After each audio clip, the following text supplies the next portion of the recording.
जादुई झील। एक छोटे से गांव में जहां लोग साधारण जीवन जीते थे, वहां एक किंवदंती प्रचलित थी कि गांव के पास एक जादुई झील है। कहा जाता था कि उस झील में ऐसी शक्ति है जो किसी भी व्यक्ति की सबसे गहरी इच्छा पूरी कर सकती है, लेकिन झील का स्थान कोई नहीं जानता था। गांव में एक लड़का नीलेश रहता था। नीलेश बहुत शास्त्रीय और जिज्ञासु था। उसने तय किया कि वह उस झील का रहस्य खोजेगा।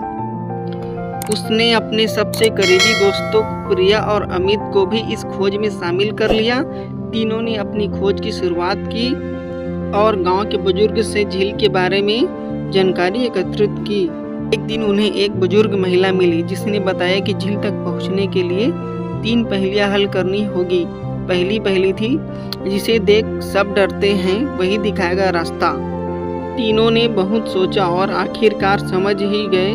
काले बादल और बिजली की बात कर रही थी। जब वे उस दिशा में गए, वहां अक्सर बिजली गिरती थी। उन्हें एक पत्थर पर एक और संकेत मिला। दूसरी पहेली थी, हर कदम पर जो बदलती है वही खोलेगी दूसरा द्वार। उन्होंने समझा कि वह पहेली बदलते मौसम के बारे में है। वे उस स्थान पर पहुंचे जहां मौसम बहुत तेजी से बदलता था। वहां उन्हें एक गुफा मिली जिसके अंदर एक और संकेत था। तीसरी और अंतिम पहेली थी, जो ना देख सके आंखें उसे ढूंढो दिल से। तीनों ने मिलकर सोचा और पाया कि यह पहेली उनके अंतरात्मा के बारे में थी। उन्होंने गुफा के अंदर ध्यान लगाया और अपनी अंतरात्मा की आवाज सुनी।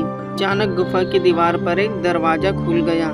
जब वे दरवाजे के अंदर पहुंचे तो उन्होंने देखा कि वहाँ एक सुंदर और एक शांत झील थी जो चमक रही थी। झील के पास पहुंचते ही एक आवाज आई, यह झील केवल उन्हीं की इच्छा पूरी करती है जिनके दिल में सच्चाई और भलाई है। प्रिया ने सोचा कि उसकी इच्छा है कि गांव के सभी लोगों की समस्या हल हो जाए। अमित ने सोचा कि उसे ज्ञान प्राप्त हो ताकि वह दूसरों की मदद कर सके। नीलेश ने सोचा कि उसे शक्ति मिले ताकि वह सभी की रक्षा कर सके। तीनों की इच्छा पूरी हो गई। गांव में वापस आकर प्रिया, अमित और नीलेश ने अपने नए ज्ञान और शक्तियों का उपयोग गांव वाले के भले के लिए किया। गांव में खुशहाली आ गई और लोग उन्हें धन्यवाद देने लगे।